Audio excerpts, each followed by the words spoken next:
தாய்க்கிழவி திரைப்படம். தாய்க்கிழவி எளிமையான மக்களையும் கிராமத்து பின்னணியும் கொண்டு எடுக்கப்பட்ட அழகான திரைப்படம். பெண்ணின் அருமை, மேன்மை, வாழ்வியல் பண்பு என அனைத்து கருத்துக்களையும் பொட்டில் அறைந்தாற்போல் இந்த சமூகத்திற்கு எடுத்து கூறியிருக்கும் படம். போனா வராது பொழுது மட்டுமல்ல, பொன்னும் தான் என்பதை உணர்த்தியிருக்கிறார் இயக்குனர். வாழ்வின் அகல ஆழங்களையும் நற்பண்புகளையும் நம்முள் விதைத்தவர்கள் நம் அம்மாச்சிகளும் அப்பத்தாக்களும். நம் பிள்ளைகளுக்கு அந்த பாக்கியம் இன்று கிடைக்கவில்லை. சூரியன் வருவதற்குள் சுறுசுறுப்பாய் எழுந்து காடுகழனிக்கு சென்று விவசாயம் செய்து பொழுது சாய்ந்தவுடன் வீட்டிற்கு வந்து பாரத கதைகளையும் இராமாயண கதைகளையும் நமக்கு கூறியவர்கள் நம் அப்பத்தாக்கள். சிக்கனமும் உடல் உழைப்பும், யாரையும் எதிர்பார்க்காமல் சொந்த உழைப்பில் வாழ கற்றுக்கொள்ள வேண்டும் என்ற கருத்தையும் பெண்களுக்கு உணர்த்தியிருக்கிறார் இயக்குனர். தாயாகவும் கிழவியாகவும் நம் வாழ்க்கையில் இரண்டர கலந்த நம் அப்பத்தாக்களை கண்முன் நிறுத்தியிருக்கிறது இந்த படம்.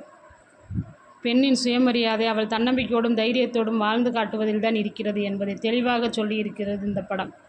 இயக்குனர் சிவகுமார் முருகேசன் அவர்களுக்கும் படக்குழுவினருக்கும் மனமார்ந்த பாராட்டுக்கள்.